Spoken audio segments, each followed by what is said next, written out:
श्री शिवाय नमस्तुभ्यम। श्रावण मास महात्म्य 27वां अध्याय।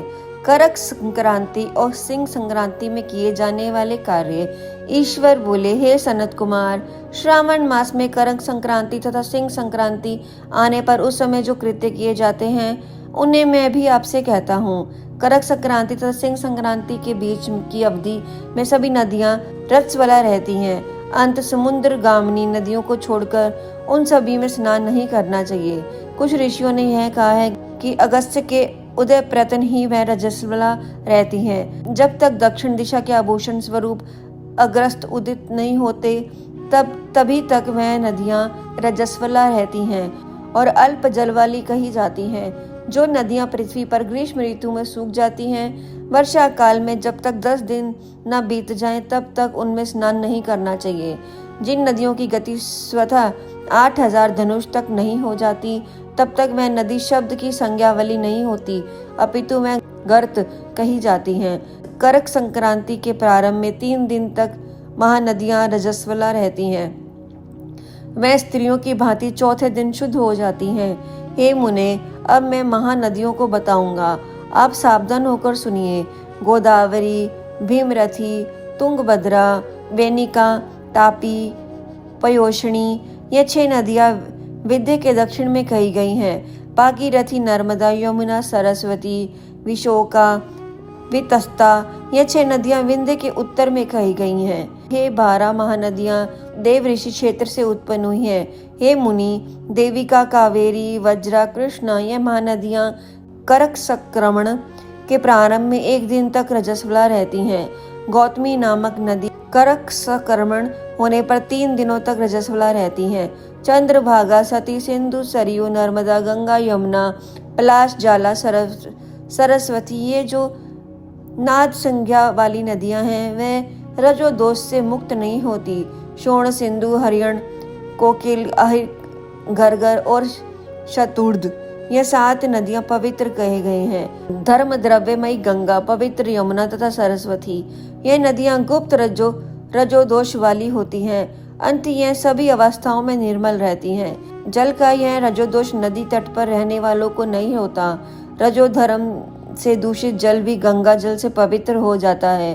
प्रसवावस्था वाली बकरियां, गायें, भैंसें व स्त्रियां और भूमि पर वृष्टि के प्रारंभ का जल, यह 10 रात व्यतीत होने पर शुद्ध हो जाते हैं। कुएं तथा बावली के अभाव में अन्य नदियों का जल अमृत होता है। रजोधर्म से दूषित काल में भी ग्राम भोग नदी दोषमय नहीं होती है। दूसरे के द्वारा भरवाए गए जल में जो रजोदोष नहीं होता, उपक्रम में, उत्संग कृत्य में, प्रातः काल के स्नान में, विपत्तियों में, सूर्य ग्रहण काल में तथा चंद्र ग्रहण काल में जो रजोदोष नहीं होता। हे सनत कुमार, अब मैं सिंह संक्रांति में गो प्रवस के विषय में कहूँगा। सिंह राशि में सूर्य के स्करण होने पर यदि गो प्रसव होता है तब जिसकी गाय प्रसव करती है उसकी मृत्यु 6 महीनों में हो जाती है। मैं इसकी शांति भी बताऊंगा जिससे सुख प्राप्त हो जाता है। प्रसव करने वाली उस गाय को उसी क्षण ब्राह्मण को दे देना चाहिए। उसके बाद घृत मिश्रित काली सरसों से होम करना चाहिए। इसके बाद विवाहितों से घृत में सिक्त तिलों के 1008 आहूतियां डालनी चाहिए। उपवास रखकर विप्र को प्रयत्न पूर्वक दक्षिणा देनी चाहिए।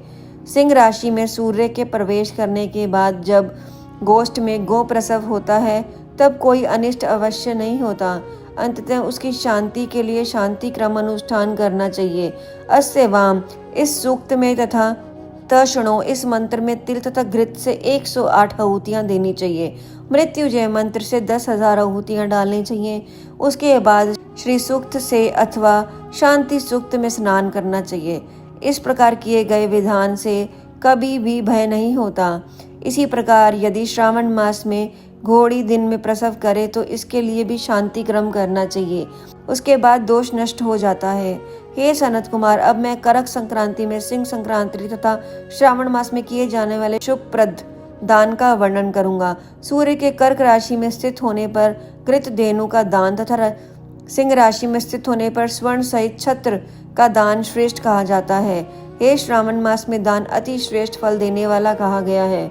भगवान श्रीधर की प्रसन्नता के लिए श्रावण मास में घृत कुंभ, घृत धेनु तथा फल विधान ब्राह्मण को प्रदान करने चाहिए।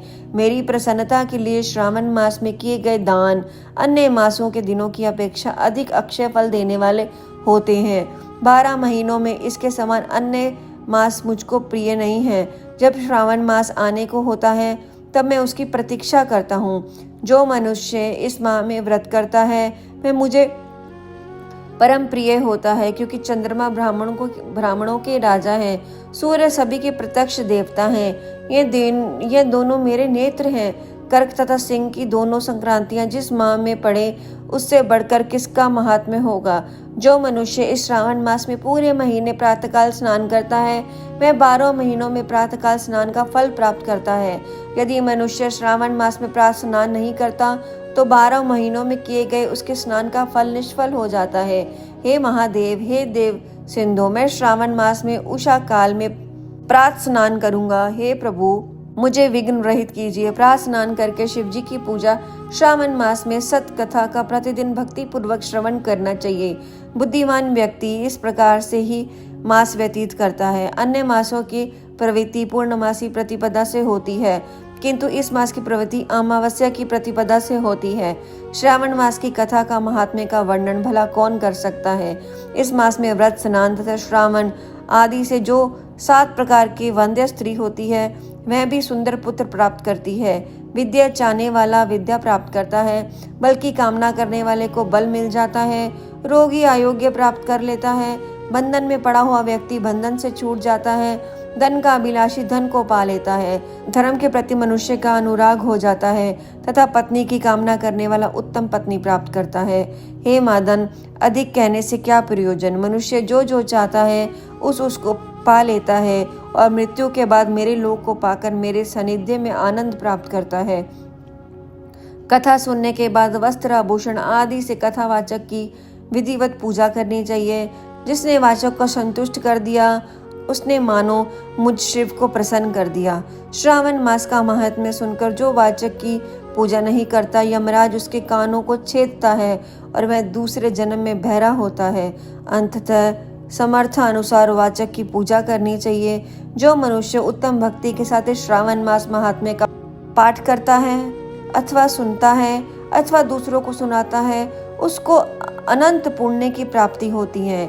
इस प्रकार श्री स्कंद पुराण के अंतर्गत ईश्वर सनत कुमार संवाद में श्रावण मास महात्म्य में नदी, रजोदोष, सिंह, गोप्रसव, सिंह कर्कट, श्रावण स्तुति, वाचक पूजन कथन नामक 27वां अध्याय पूर्ण हुआ।